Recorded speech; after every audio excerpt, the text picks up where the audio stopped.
This is episode number 5 of How to Run a Salesforce Freelance Business, a podcast mini-series on salesforceben.com.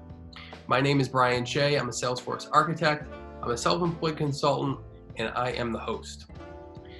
In this episode, I talk with Ankit about the nuts and bolts of running a freelance business, how to manage your time, determine your rates, and develop a professional plan as a freelancer. Ankit is a longtime Salesforce developer and freelancer, and he's the founder of forcepreneur.com, a website dedicated to entrepreneurship within the Salesforce ecosystem. We kicked off our conversation by talking about how Ankit got started as a freelancer. So I started freelancing in January of 2015. Previously, I was working for a consulting company where, it was just the two of us or the three of us. And then we have some outsourced folks in India. But basically, I would also count that in freelancing because we were getting the contract. I was going on site to the client and I was just going and discussing them issues with them and what their requirements and what needed to be done. But my first freelancing gig started officially in January 2015. That's when I registered myself as a freelancer. I had my own tax ID. There was no company. There was no one. Mm-hmm. It was just all me. Okay. When I started, you were in I know you're Berlin. in Berlin right now. Yeah, Were you in Berlin this then started as well? in Berlin. Okay. So I moved to Berlin for a project, and after that project, I got a second project, and there I met someone who corrupted me, and he was like, "Just go on your way, man." And he's one of my best buddies now, and we still work together. And we work together really good as a pair. And he wants me to start a company, but I'm like, I don't want to start another Salesforce SI partner. World doesn't need that. So shout out to Tarek Schmidt if he ever hears this. So um his also philosophy was just do it, man, just do it. This was his words, just do it and see what happens. Mm-hmm. And here we are. Mm-hmm. So I started, and my first client was mobile.de, which is basically a car platform owned by eBay Deutschland. So it's eBay Germany who owns them. Yep. So I was effectively working for eBay. Mm-hmm. And it was in Berlin, and there my first tasks were more like development. So he was the admin and we had a project manager, and my task was more around, I get the tickets, I do the task, not that much involved in product. Mm-hmm. In the initial phases. Later, as you need to build the trust, later as the client understands that, okay, this guy knows what he's talking about, Yeah. So because my CV read more like a developer guy. I had masters in IT, worked as a scientist, and then so I was the programming guy, and I used to get my tickets, which was also perfect. Which was, I love that kind of job too. If it's a nice written ticket, I'm happy to do my task and get out of it. Yeah. So I started there, and somehow on the way, I was getting other projects where I was dealing with clients and negotiating and getting requirements and doing all those analysis. And it was also new to me, because previously, as I said, I work as a freelancer and also in the company. Even when I was doing like programming work, my partner or someone else was responsible for ticketing. So yeah, and then I kind of started doing freelancing for different clients, and slowly, actually, this was again a guy from, so it happens sometimes I get projects where I am just working as a developer. I get my tickets, I do my task, I get out of it. Or other times where I'm working as a consultant, freelancer, and also a consultant, admin, or a developer, or a combination of both. But this comes with experience. Got it. Okay. So you have the development background, but Right. in addition to that, you can do sort of the whole end to end. You were Right. doing... Now I prefer to do whole end to end. Yeah. And I'll also tell you the reason why that happened. So I was working for a very big, can I curse? A very big, very big ass consulting firm. I'll not take the name, but they are one of the biggest, everywhere. Yeah. And I joined them as a developer. They were paying a very good daily rate. Like, this was amazing. Yeah. And I just worked there. And then there was a business analyst, there was an admin, and I was a developer. Now, mostly I was doing like 75% of the work, like you would say, but they were getting the requirements and admin was doing the things. And then there was something, and I said, guys, this will blow up. This is not going to sustain. Right. And they were like, but we promised the client, how do you know? You are just 3 years experienced or 4 years experienced, blah, blah, blah. And I was like, I'm telling you, this will blow. No. So my second boss taught me whatever is not documented is not done. So I wrote down an email and I said, I'm telling this will blow, but I did the whole task. Yeah. And sure enough, it didn't work. Yeah. And then they came back to me shouting, and I was like, wait a minute, go back, check your email. And then the blame game started. So this is where I realized, wait, I don't have to work like this. Right. Money is good and it was fine, but the agony of, then arguments and blame games Yeah. and this and that, this is where I was like, let me see if I can just do this by myself. Right. And as they say, you never try, you never know. So I just went for a client and they were happy enough to have me. I went with a very decent daily rate and I was like, I'm going to do everything for you. I'm going to gather your requirements. I'm going to do the admin task. It might take longer because I'm one person, but there will be nobody to blame. Right. Right. And It's that's interesting. how I got it. It's interesting because in some of the other episodes in this series, we've talked a lot about when we talk about kind of finding your ideal clients, right? There's hard skills, right, that are important in figuring that out. Like, what are your, for you, like, you can do dev work, you can do admin work, you can do requirements. So there's those things, but there's also like values fits. Like, how do you like to work? What's your style? Right. And that stuff a lot of times is more subtle. Yeah. It's usually more subtle, but it's really Right. important, right? Like, if there's not that fit in terms of how you work, what Right. they expect, Right. you get the shouting matches or the fighting, Right. or, it's Right. no fun. No, not at all. Actually, I'm working on an article and this talk is giving me more that I should write. I actually have fired 2 clients. I have said, no, I don't want this. And the money was good and everything was good, but they had a very different vision.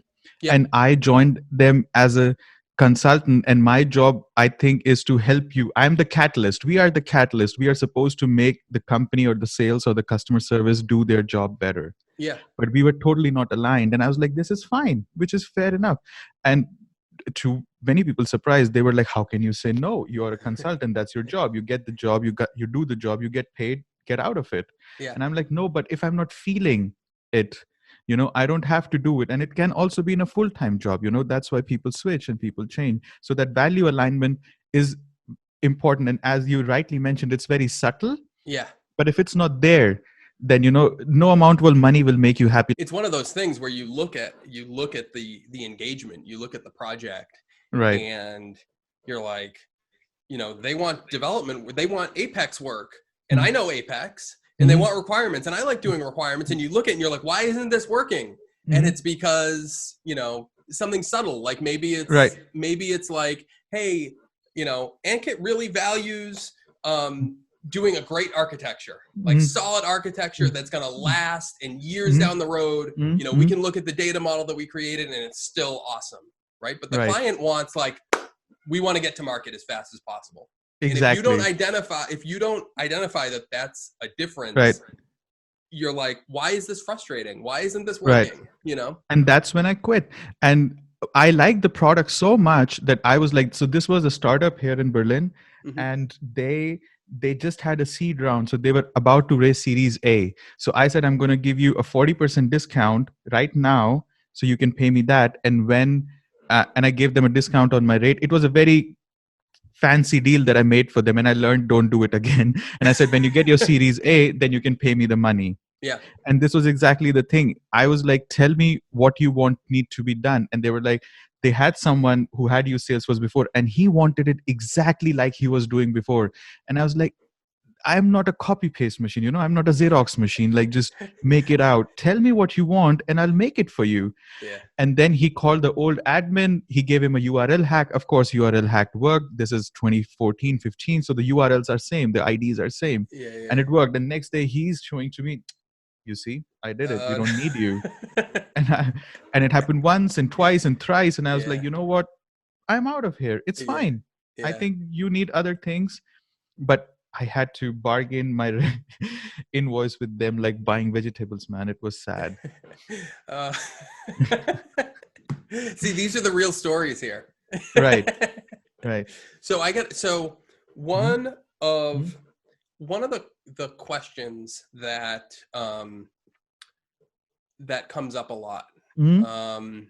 And it comes up a lot, I find, from people who have been freelancing a while. Mhm. Is like, let's say you're a freelancer and you have, let's say you want to work 50 hours a week. Right. Like that's what you want to work in terms of your time, 50 Right. hours a week.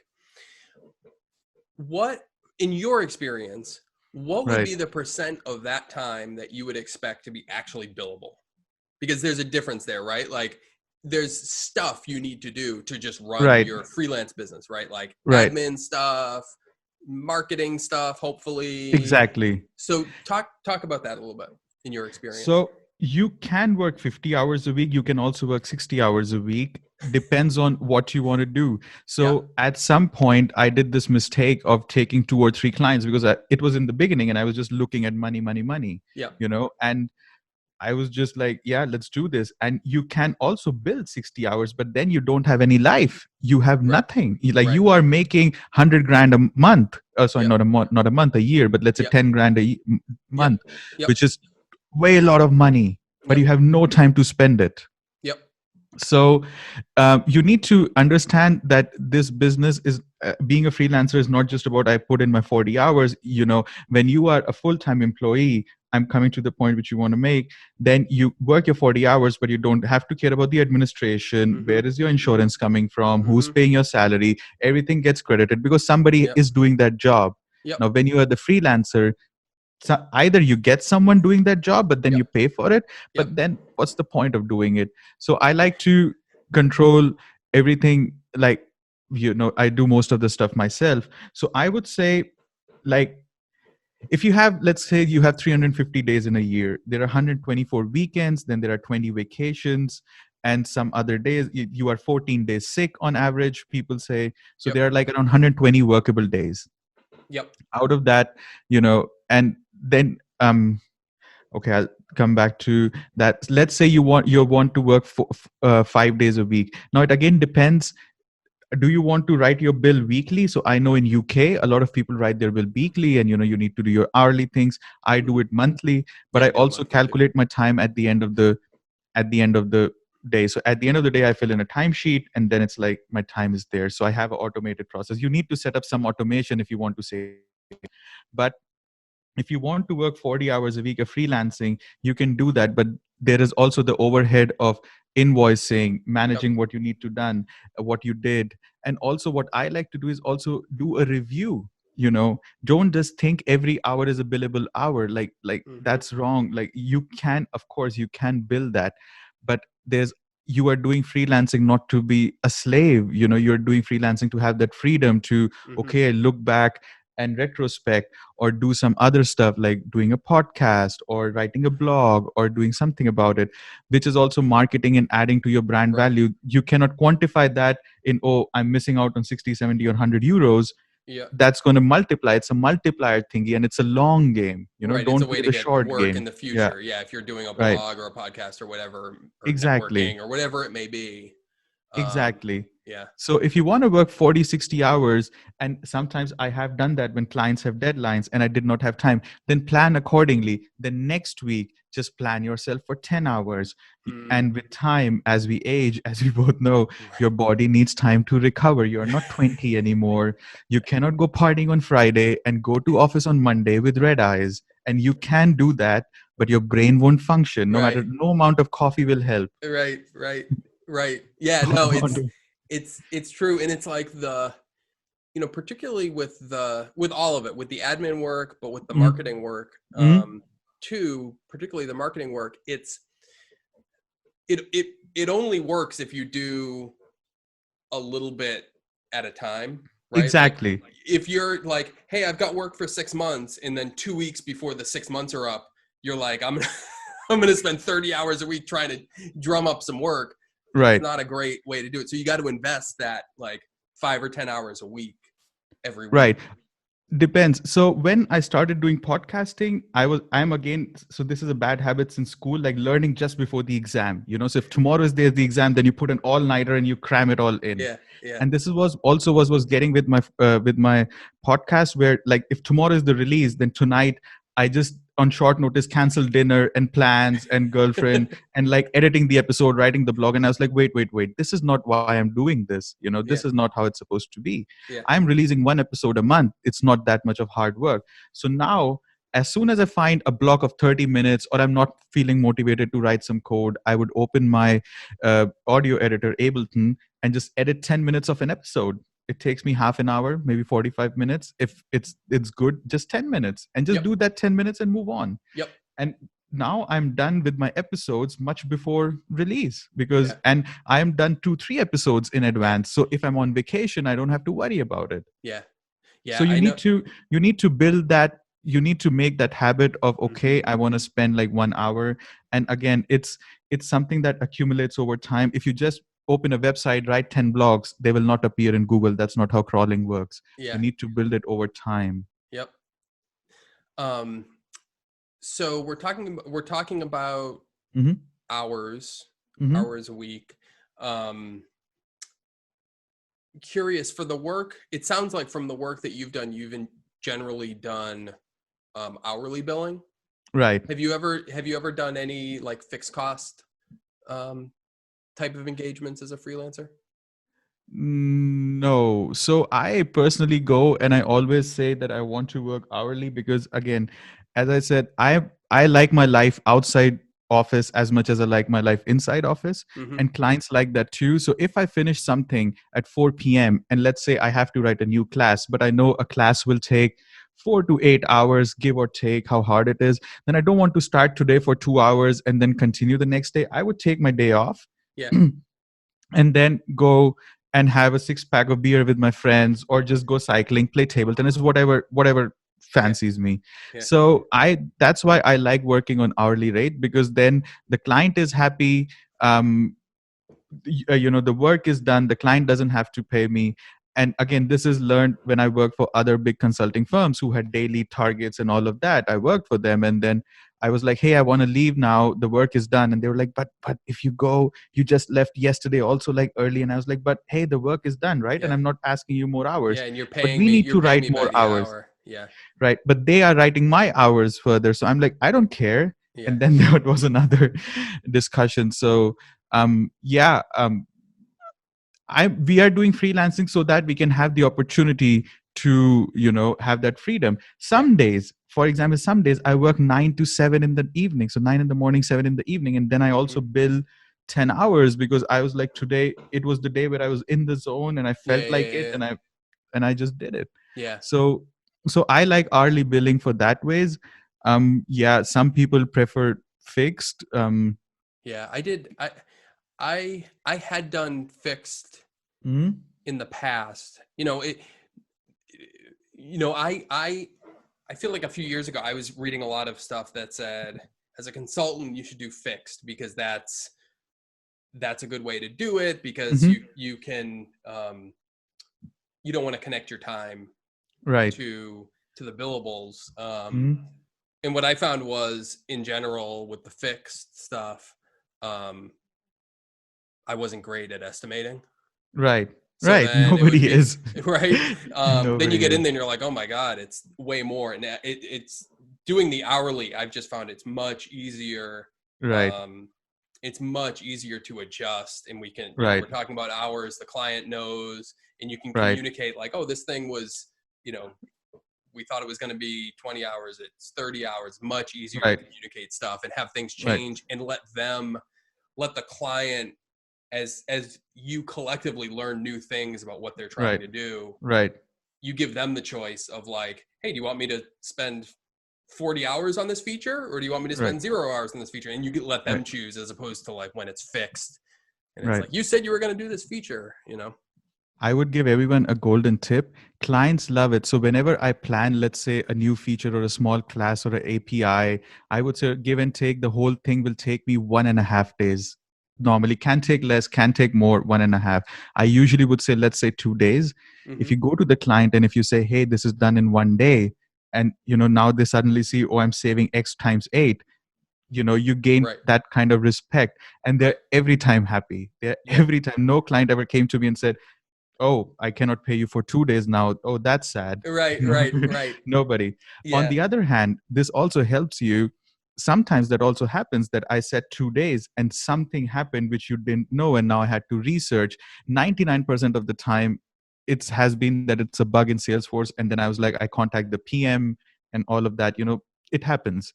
Mm-hmm. And it didn't work in 2 days. And then I was like, sorry, it's going to take more. But the trust you have built before, Right. and now it takes more than 3 days. Nobody ever came to me and said, well, you said 2 days and now you're taking 3 days, because already, they know Right. you are trustworthy. You Right. build You that build trust. trust over time. Yeah. Exactly. So if something takes longer, and then I say, oh, now it's taking 4 days, I said two, but it was not in my hands, and I charged them for 4 days, they never complained about that too. Yeah. Mm. Yeah. That's huge. Like, over time building trust with folks, and they Right. know that you're doing your best, you're honest, you know what you're talking about. So when you Right. say, you thought it was going to be 3 days, but it's really 4 days, and you explain why, people are like, oh yeah, I got it. Yeah. Right. Yeah, but also don't just, yeah, like customers now are smart. Don't just say I'm going to take 5 days to write a HTTP class. I mean, come on. Don't just puff your hours just because you can. Right. Just be normal with it and Yeah. finish it in time. Try to do your best, and then yeah, it's not that hard. Yeah. You mentioned, so before we started, I mentioned Mhm. that, I learned about you and your work from the Salesforce Way podcast, a Right. great interview that you did with Thank you. she. Hmm.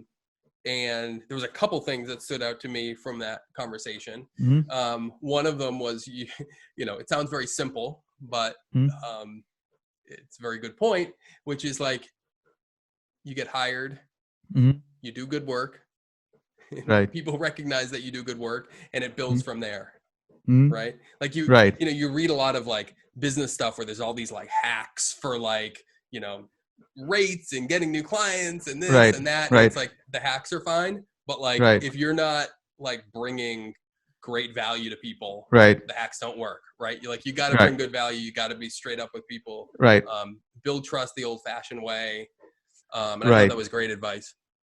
Right. So I was having this discussion the other day, and also closing near around the rates thingy. How do you charge rates? So Mm-hmm. somebody was like, and this person has that golden status that you have in Salesforce. But so, yeah. So I was like, you can, like, you have the authority and people know that you're right, but you also cannot just command a bigger rate just because you have it, because you don't have that experience and you cannot buy time.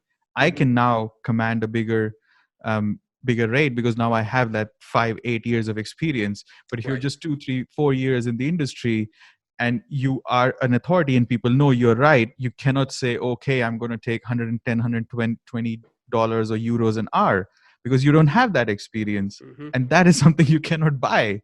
Right. So be honest, and this is where it's coming.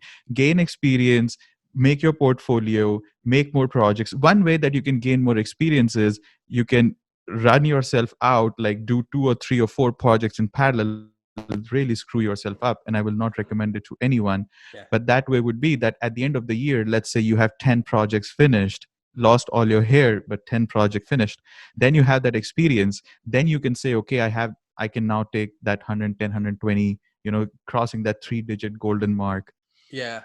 Yeah. Yeah, it's yeah, that kind of brings up the other point that you Mhm. made on the Salesforce Mhm. Way podcast, which was the Mhm. um again, a lot of that sort of freelancer advice out there. Well, how do you Mhm. raise your rates? How do you raise your rates higher and higher and higher? Mhm. Which is great, and that's where you want to Mhm. be. You want to be raising your rates. But you mentioned Mhm. on that, when you're starting off, um your obstacle at the beginning in particular is getting clients, right? Right. And you can be strategic about, okay, how do I get this client? How do I get clients by maybe lowering my rate a little bit, not giving away Right. your services or crazy discounts, but Right. strategically thinking about, okay, if I can kind of prime the pump, get Right. some clients at a lower rate, and then a year, 2 years, 3 years down the road, Right.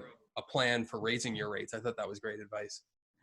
Right. So again, also from my podcast, what I've learned is the best works come from the word of mouth. And again, I'm quoting my dad again from Salesforce Way. Yeah, yeah. The best publicity is the word of mouth publicity. You do good work will come to you, and Yep. that's how Touchwood.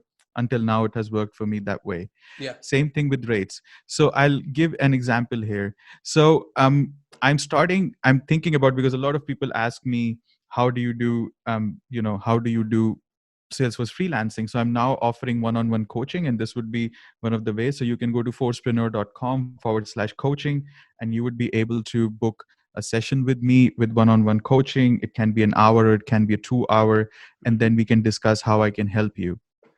So Oh, now uh, sorry. no, I'm sorry. I thought you were done talking. Go, please go ahead. No. So now I'm starting this thing, and I'm doing it for the first time. I have enough experience in Salesforce, but I do not have experience in coaching people. I Mm-hmm. have led teams before. I have been a manager before. I have worked with outsourced partners before. So I know how it works, but I don't have the credibility. I don't have the reviews. I don't have those numbers. So I'm not going to start with, let's say, a 90 or 100 euro an hour, because Mm-hmm. I am Ankit and I have 10 years of freelance experience. No, calculating rates is very simple, man. It's basic maths. Open Excel, you have a template monthly budget. Just put on everything that you need in a month. Mm-hmm. Simple as that. What do you need? Rent, electricity, insurance, restaurant, drinking out, friends, football, betting, I don't know, whatever your dope is. So just put on that monthly budget, divided by the number of days. Let's say normally what I calculated, for me, it would come around 200 to 300, let's say 300 euros a day. So this is what I need, Mm-hmm. to live with my Mm-hmm. rent and office and equipment and all my hobbies that I have. Mm-hmm. That, now if you divide by, you have 8 working hours. So let's say I want to do 6 hours of work. I keep 2 hours of billing, marketing, and everything. That comes down Sure. to 50 euros an hour. Mm-hmm. So this is where my goal is. So if I'm going to start now freelance consulting, and I'm giving coaching, I'm going to start at around 50 euros an hour. Secondly, you also need to see what is the market like. So you also don't want to undersell, because Mm-hmm. that's wrong to the other people. Mm-hmm. And thirdly, most importantly, be smart enough and see, if this person, let's say I do a 2 hour coaching, he will give me 100 euros. Will he be able to generate these 100 euros or not? Like, Mm-hmm. what is the return on investment for the person? Yep. If I ask him for 300 euros an hour, and then 2 hours, 600, that's hard. Mm-hmm. I also need to figure out. And in the beginning, and this is for Salesforce Ben, or, if someone wants, I'm also happy to give a discount, because I'm also learning. So make it a two-way street. Right. After that, I would like to get the feedback. What did you think? Did it help? Follow on in the journey, you know? Right. So ask the customers, and once you see that, okay, at 50 you are getting good at it, you would also realize what are the things that you can automate. I mean, when I write a new class now, I don't start writing from the top. There are a bunch of templates on the internet. Like, if you're writing a new Apex class from start, I'm sorry. I have a word, but I won't say it here. So yeah, so setting your rates is, look at the market, what the market is, look at where the bottom is. Doesn't mean you need to start at bottom. Look at what you can offer. Most importantly, look at what are your needs. And if your needs are 300, but you're like, I want to make more, then you know that's okay, but that's not right. And if you Mm-hmm. undersell yourself, that's again wrong, because then you would at the end of the month lose money, and you'd be sad, and you'd be like, what am I doing? Right. So Right. I so think. that, and this calculation is as simple as, just even Google Sheets has a free template. Just Right. get on that, write your expenses divided by the working days, done. Yeah. No, I think that's smart. It's like, what particularly when you start off, what amount of money do you need for this to kind of be sustainable and Right, worth your time, right? For the first 6 months or a year. right, Doesn't mean you're going to stay there, but it's like, okay, what's going to make this worth your time? And then, so that's one component. Two is like, what's the range of market rates available for, let's right, say you're a freelance, a Salesforce admin freelancer.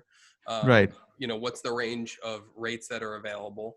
And then three, like having a plan, right? Okay, so if I'm going to start at X and that's the low end of the range, okay, what's my right, plan for like the next year to maybe raise this rate a little bit where I'm not at the bottom end of the curve, but I'm in the middle part of the curve or the upper part of the curve, And I think right. that's a way to be smart and strategic about it.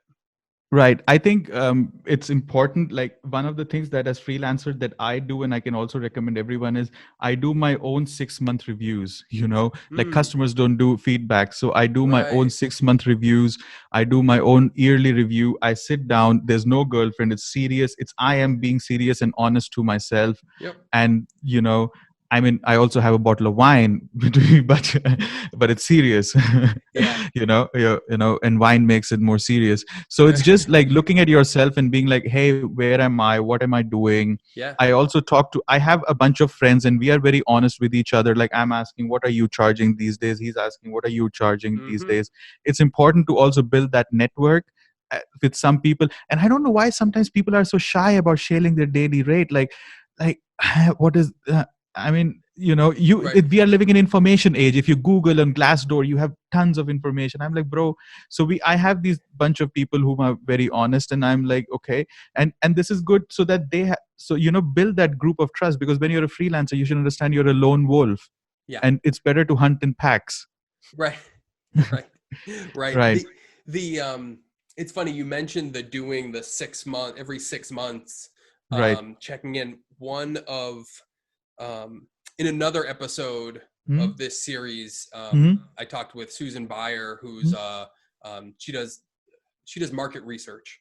Right. So she works with larger companies about how do you Hmm. identify your ideal Hmm. client Hmm. and your niche and what your niche should be. And one of the things that she recommends is like every 6 months or maybe every quarter even, um, looking and saying, okay, like what are the projects I did in the last 6 months and what worked and what didn't work, and constantly be very, you know, very conscious about Yeah. what Yeah. worked and what didn't so you can Right. improve over time. Right. I also take out my clients. I say I take you out for lunch and let's do a review. And it's a very Mm, set thing. And I've done it with two. And actually my clients were surprised. They were like, you are like the first guy who's asking yeah. me, because it to be honest, sometimes or many times freelancing is also a thankless job, especially if you are at the higher end of the rate, because people are like, this guy is getting so much money and he's delivering so much value. Of course he has to, because he's getting, look, have you looked at his invoice? Yeah. you know Yeah. Yeah. that happens. And many a times this will also happen. The responsible person who also knows a little bit of Salesforce will come to you and be like, if you ever have some overflow of work that you cannot manage, just so you know, I did these badges, I'm on expeditioner, I'm getting there, just so you know. And your invoice is approved, by the way. So that has happened to me too. So You've got all the stories. has happened, man. True story. Yeah. And so yeah, I like to do those 6 months reviews. I go to my clients and I'm like, hey, I'm not a full-time employee. And this especially when I was doing a project with the same client for 1 year, because then I was like, okay, this is just an ongoing thing. Like, I'm just making more stuff for them, and everything is getting released and then next and then released and then next. There's no like, oh, you know, and it's also a good time to tell your client if something you didn't like about their working. Well, maybe it's just my trait. If I also give them feedback. Right. Right. Yeah. Yeah. I mean, you can, Yeah. it's funny. That's where, depending on the client, that's where that values fit can come in, right? Mm-hmm. Like if you're, um, if there's something where the values fit is off, that Mm-hmm. can be a way to kind of align that. Um, Right. one other thing that I Mm-hmm. thought of as you were talking is, and I don't Mm-hmm. remember the name of the article. It's an old, like Mm-hmm. decades old article that, what's the person's name? Peter Drucker. Does that name? No, He's no, it old, doesn't old ring a bell. school, like old school management consultant, Mm-hmm. U.S. management consultant from like the 1950s or something, Okay. 1960s, Okay. 1970s. And he wrote an article. It's called something like How to Act or something. I forget. Mm-hmm. I'll put it in the show notes.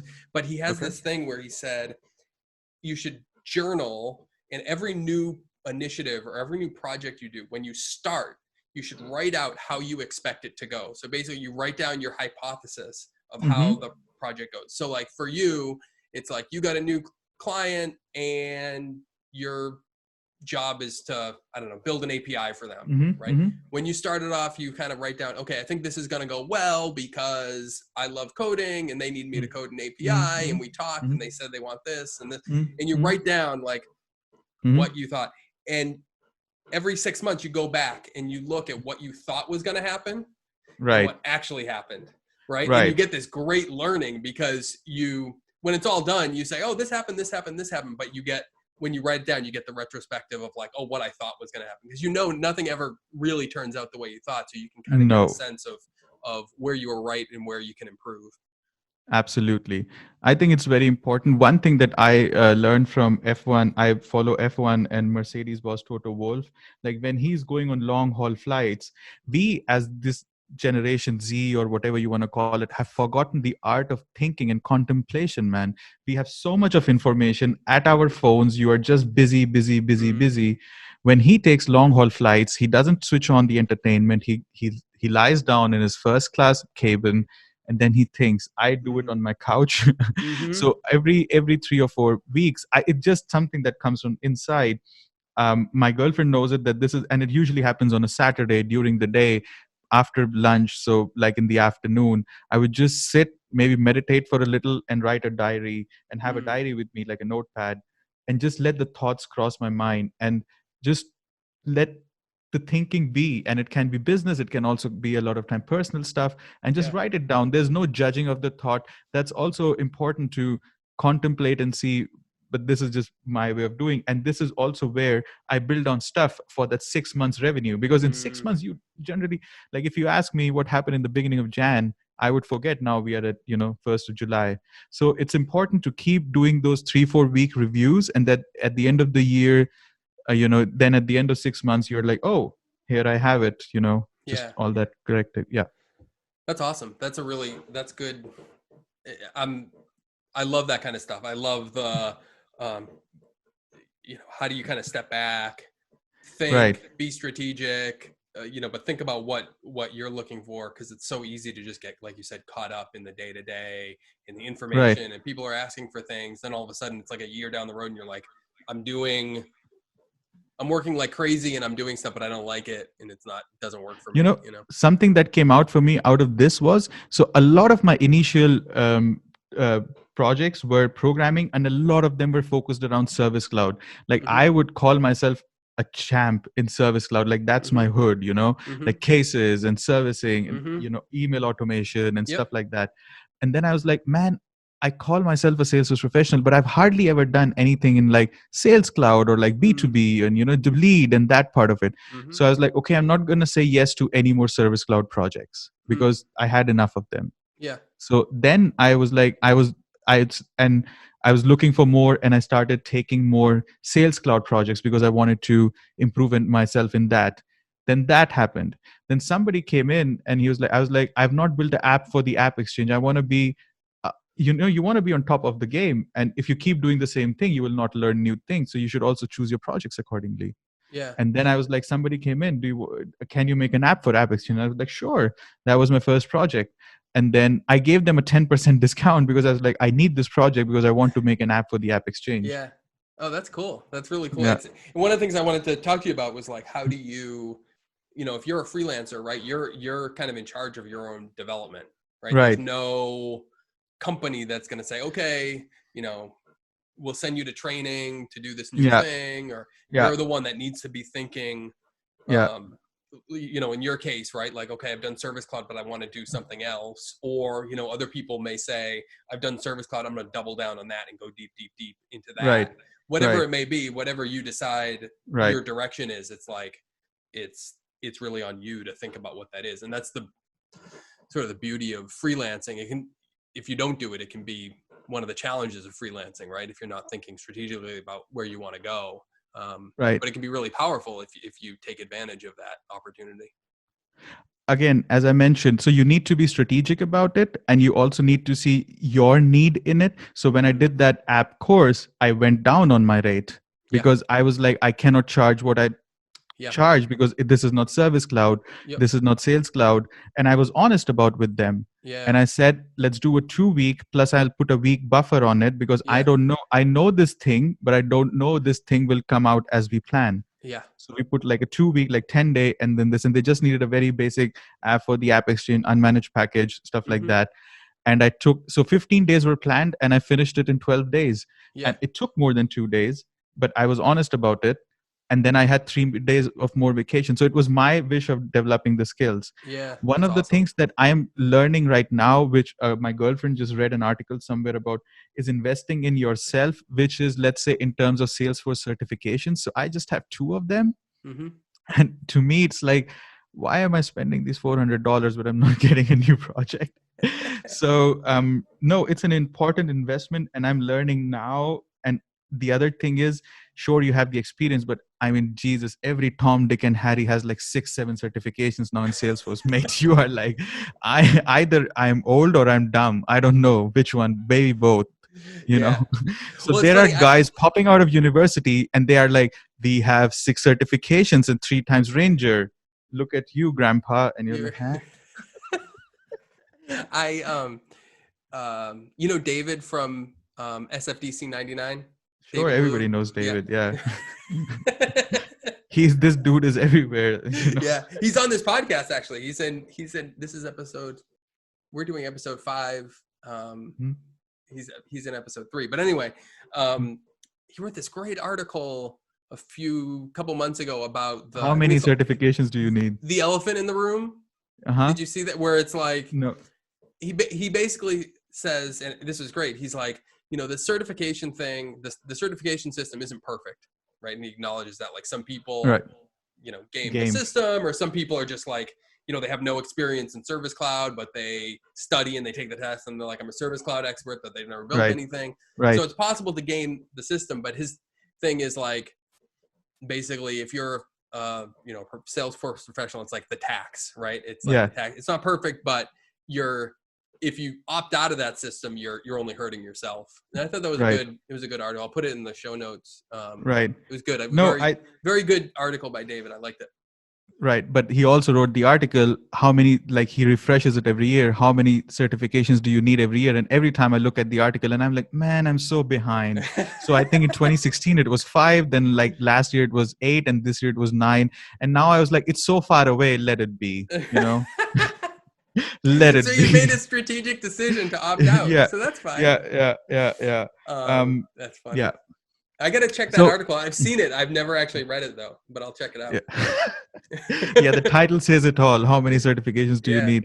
Yeah. Again, I would love to do certifications if A, somebody gives me that time, and B, somebody pays for them. Right now, I need to pay for them, and I didn't know that the architects ones cost 400. So I prepared for sharing and visibility. So my plan was, I'll do 1 certification a year. That was fair enough. I was like, Yeah. 1, and I take it. I study around Christmas time, so I can take it in January. So I did like previous year PD1, because I was like, I'm a developer, I should do that. The next, I was like, I do sharing and visibility, because this was my weak part. Yeah. So I was like, I studied for it. I was like, I'm ready now. I registered, and my girlfriend was sitting here, and I was right here, and I was like, $400. I thought it's 200. And then 19% tax. It's 200. It's 200 if you need to retake it. And I was sitting here, and my girlfriend was like, what happened? And I was like, but honey, it's 400. And she was like, yeah. So she was like, you studied so hard, you canceled so many dates, you were like, I'm not going out during Christmas, after Christmas, New Year times. Now you better do it. I don't care if you fail or pass. So I took it the next day, and I cleared. I did. I took it. I cleared. Nice. You passed. Yeah. But then I was like, sharing and visibility designer. Right. But then I was like, okay, this is way too much money, man. And same reason I've not been to Dreamforce. I want somebody to sponsor. I'm looking for sponsors for Dreamforce. I will wear your t-shirts, pajamas, caps, underwears if you want to. I'm looking. This is the reason. How do I justify myself that cost of 5,000 to 7,000 euros investment, flying to San Francisco, staying over there in the night? Yeah. And then I have a taste for nice food and wine. So. Right. So we are almost at the top of the hour. Sure. And before we end, I want to I want people to know where they can find you. You mentioned your new coaching service, and you mentioned forcepreneur.com /coach. /coach. And you also, I want to mention too, that you have a podcast about doing entrepreneurship within the Salesforce ecosystem. So it's not just for freelancers, it's broader than Right. that for people who want to do apps and different things, but definitely wanted to mention that as well, because I bet people Right. would be interested in that. Right. So if people want to get in touch of me, like there's Twitter, there's LinkedIn, I'm Ankit Taneja everywhere. One of the things that I started in the beginning of this year is forcepreneur.com, which is about entrepreneurship in Salesforce ecosystem. So as I said, like, I'm also starting a company in the parallel, and then Corona happened. Haha. So so the idea is to share stories about how does business happen inside Salesforce world, and how not just so SI partners, ISVs, PDOs, and then there are a bunch of freelancers. So that covers kind of like the whole business part. So it's not just about freelancing this series, but recently I recorded 2 episodes about with Amnon Kurvi from UK. So Amnon has its own company, Smio, and then I talked to Ines Garcia, and she's also a solopreneur, one woman show doing 3 or 4 things at a time. So people, that can be a good extension to this, where you can see how other people are doing, Yeah. what I call solopreneurship. So these are one people army, and they're Yeah. going in and doing that. I'm also, as I said, now offering one-on-one coaching at forcepreneur.com/coach. Yeah, you can get in touch with me over there to ask about that. And yeah, that's the most ways to get in touch with me. All right, man. Well, this has been a fun conversation. Sure, same here. Likewise. Fun to talk I to you, enjoyed man. it, and I bet listeners enjoyed it too. Sure. Of course. Right. Always a pleasure talking to you.